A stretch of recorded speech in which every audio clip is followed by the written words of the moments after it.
Preventing burnout is not just an ideal scenario for someone in a nonprofit job, it's a must-have for the sustainability of the nonprofit organization and for the sector. Nonprofit and social impact leaders are notorious for working intensely and overcoming huge challenges as they're trying to help as many people as they can. This naturally puts us at a greater risk of burnout, but a sabbatical, when feasible, can help provide the rest, reflection, and rejuvenation that we need in order to continue this amazing work that we're doing to change the world as leaders. In this video, I want to share a little bit more about my own personal experience planning and executing a nonprofit sabbatical, as well as share some practical steps and tips for you to plan your own nonprofit sabbatical leave. Welcome back to my channel. I'm Amber Melanie Smith. I'm a nonprofit founder and executive director who makes these videos here on YouTube all about how to make an impact through nonprofits, social enterprise, socially conscious business, and more. This is a little bit of a different video because I'm going to share some of my personal story and something that's very important to me. So I hope that you will find this valuable to you as well. As always, if you are in the process of starting a nonprofit or developing a sustainable fundraising plan, be sure to check out my website, foundertofulltime.com, where I offer some online trainings and resources to help you out with that, as well as subscribe to my newsletter, which is linked below this video, sharing tips, strategies, and sometimes funding opportunities for organizations trying to change the world, just like you and yours. So to kick us off, let me just say that health and mental well-being has always been important to me, but it's been increasingly important to me as I've been doing this work as a nonprofit leader and social entrepreneur. One of my first videos here on YouTube actually was about stress and burnout. So if you want to check that out and hopefully not cringe at my early days editing skills, be sure to do that, the thumbnails here. All right, so some personal context. I recently was approaching about 10 years as full-time executive director at the nonprofit organization that I started, and I started to observe in myself some of the classic symptoms of burnout starting to creep up, to include poor sleep, anxiety, extra irritability, a lot of difficulty focusing, really low energy, frequent fatigue. I would have headaches more frequently and just a general feeling of being unwell more often than not. And I was feeling really unsatisfied and sometimes even critical of my achievements in this work. All of these feelings were very disorienting for me because I like to think of myself as a very motivated, high energy person who's very driven and passionate and always working hard at this work. But it became clear to me earlier this year that I would really benefit from a nonprofit sabbatical. So I talked over this need with my organization's board of directors and team, and we were able to coordinate and schedule an opportunity for me to take 2 months off this past summer. If you're not familiar with the concept of a nonprofit sabbatical, let's just quickly review what that is and what it entails. So a nonprofit sabbatical is an extended period of leave for people in the nonprofit sector and nonprofit work, usually for nonprofit leaders or executives working in their organizations. The idea here is that you can hopefully disconnect from the work, from your email, etc., and really take an opportunity to rest, get enough sleep, perhaps take care of your mind and your body, rejuvenate, and explore other hobbies or interests that spark a passion in you, something outside of work. For those of you who might be coming from a corporate or private sector perspective while watching this video, I recognize that the concept of a sabbatical might not be as commonplace in the corporate world, so consider it as something that is in comparison to the academic world, which also has sabbaticals, but tailored to the nonprofit sector. Nonprofit leaders during a sabbatical can do any number of things, and they're all structured a different way depending on the needs of you, the leader taking the sabbatical, and your board and your staff and your team. They could be a time for you to do some professional development. They could be a time for you to learn new skills, travel, or just do nothing at all. So why is a sabbatical or having sabbatical leave important for nonprofit and social enterprise and social impact leaders? Well, I believe that having a sabbatical is really critical for not just personal well-being and burnout prevention, but for the health of the whole sector. You can see in this slide here that I'll share that the nonprofit sector in particular is at high risk of burnout, which then leads to a high risk of turnover, higher than other sectors. We've got 30% who are reporting feeling burned out, and another 20% of nonprofit leaders who are saying they're at close risk of burnout too. And that is leading to pretty high turnover rate in comparison with other sectors. There are probably several reasons for why burnout risk and turnover would be higher in the nonprofit world than in other sectors.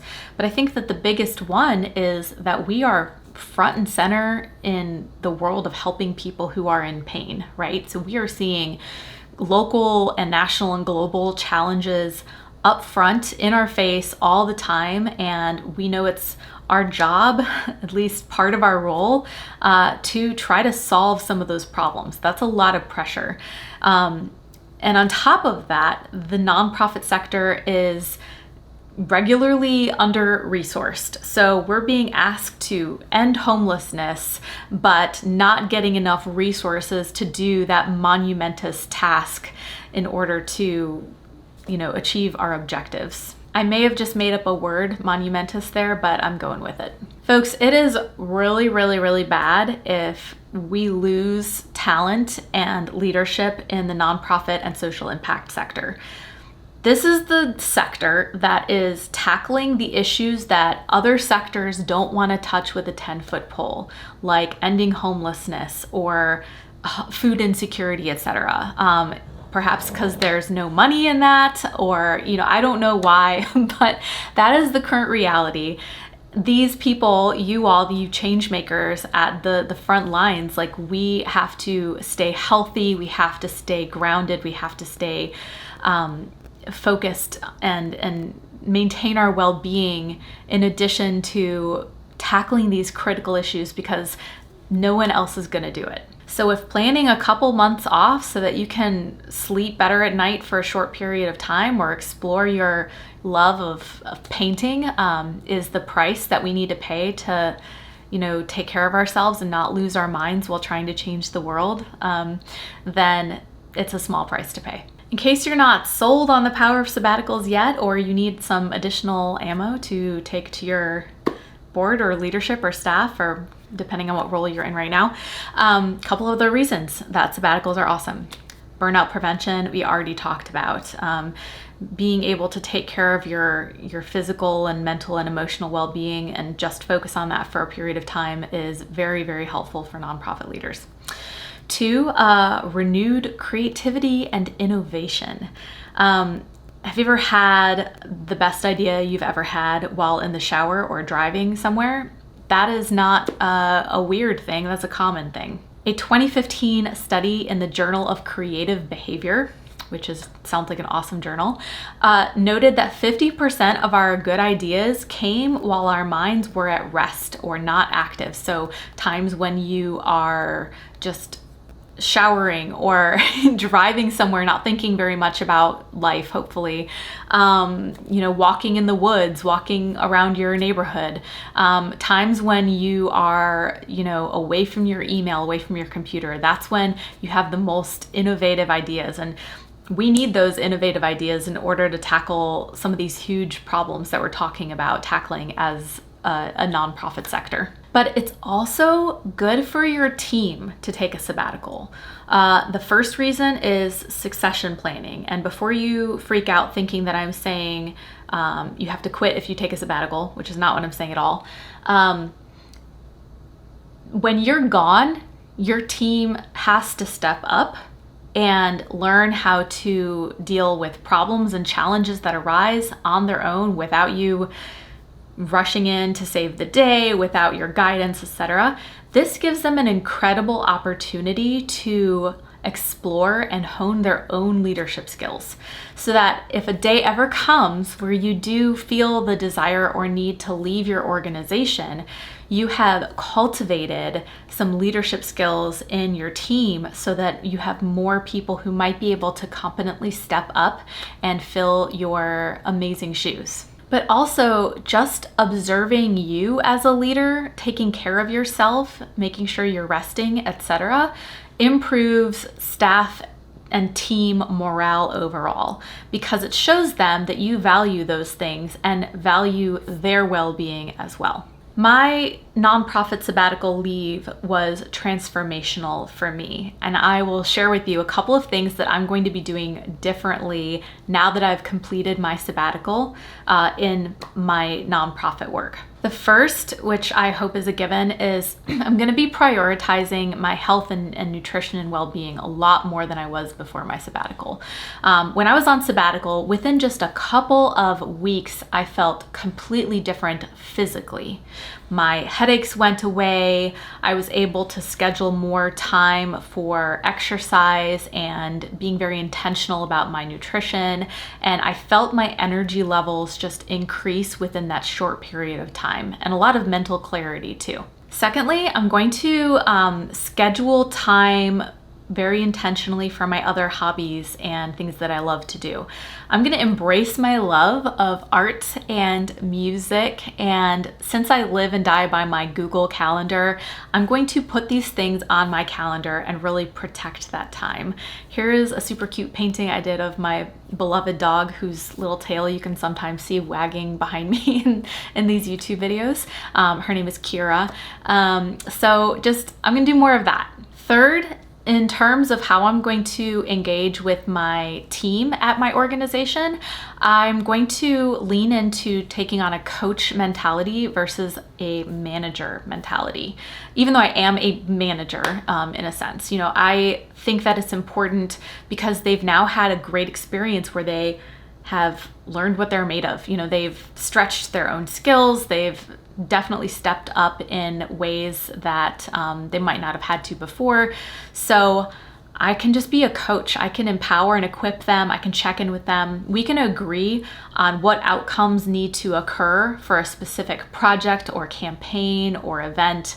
But then after that, my job becomes equipping them to be successful. What do you need to do this? Do you need some kind of training or information? Do you need some kind of resources that I can free up for you? How can I best support your leadership in this particular campaign, project, or event? Now, this sort of mentality is already something that I was experimenting with before my sabbatical, as I too try to grow as a leader, but the sabbatical has reinforced for me that the world's not going to burn down if I take on this mentality instead of a mentality of having to be in the weeds on every project. And the fourth thing I'm going to do is really seek out fun.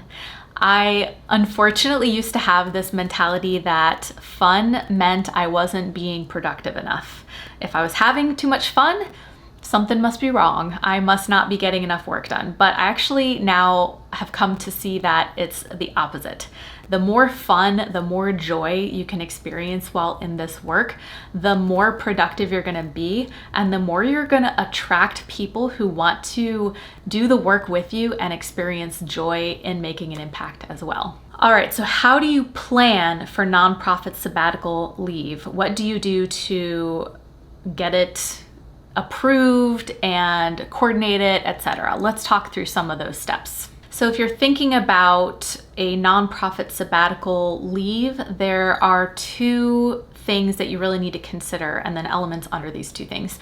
The first is scheduling. So this means your own schedule and of course your organization's schedule. And I'll talk more about that shortly here. The second one is your board and staff's structure and capacity.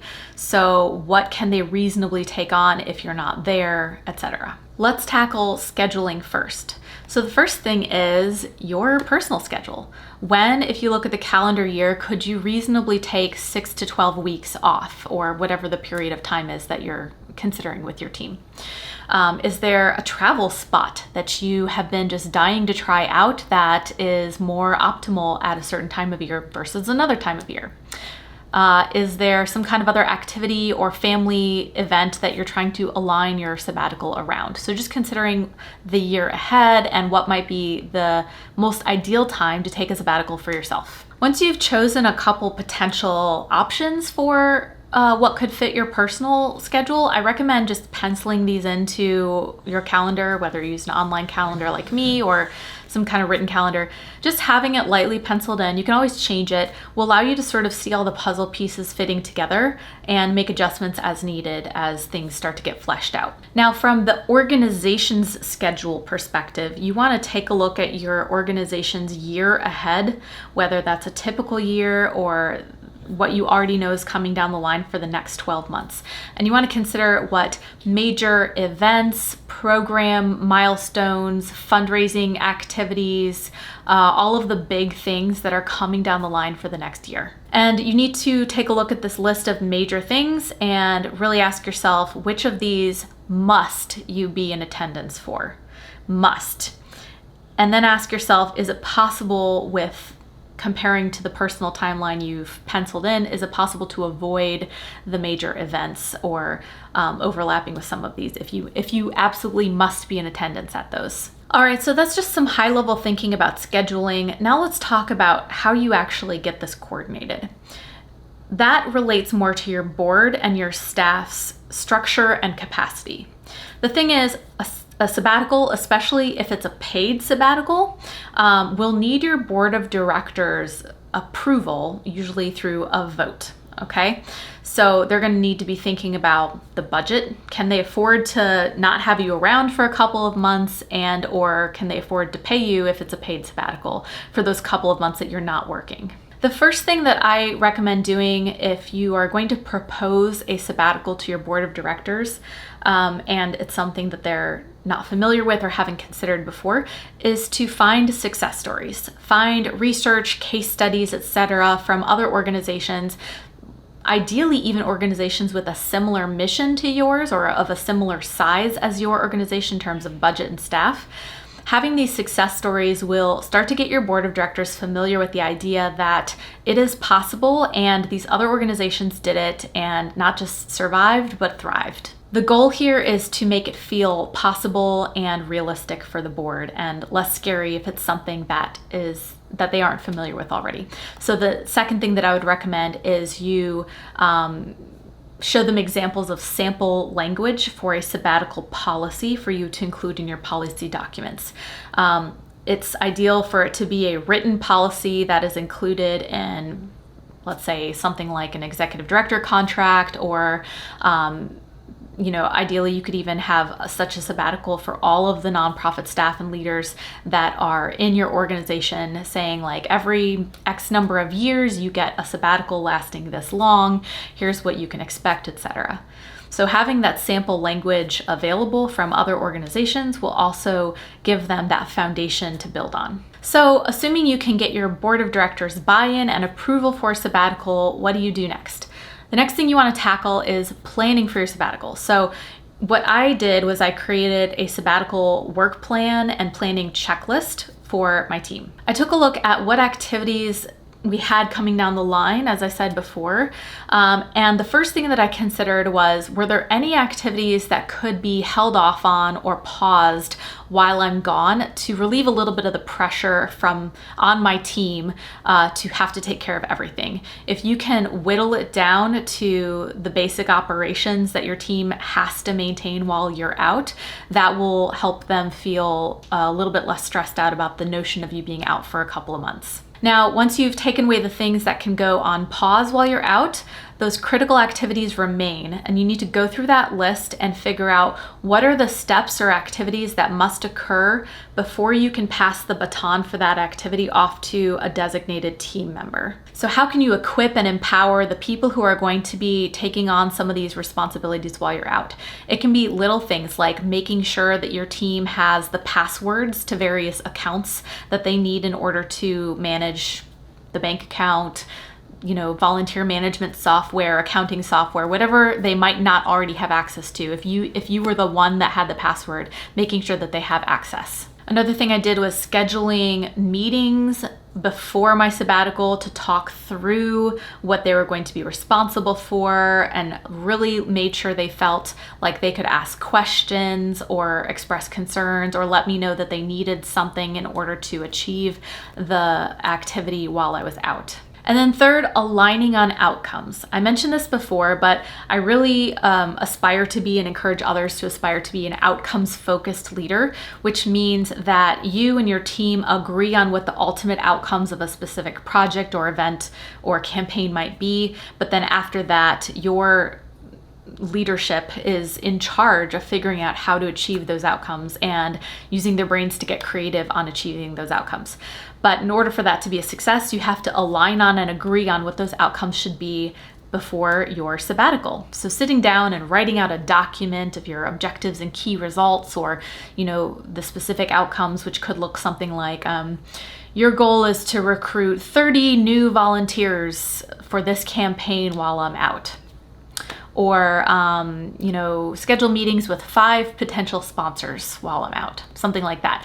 And you negotiate on the number or the outcome and get agreement and buy-in from your team members so that they feel really excited about their ability to meet that outcome while you're out as well. Another thing that should be part of your sabbatical leave preparations is making sure your points of contact are clear. It might be helpful to write out an organizational chart or list of who is responsible for what while you're out.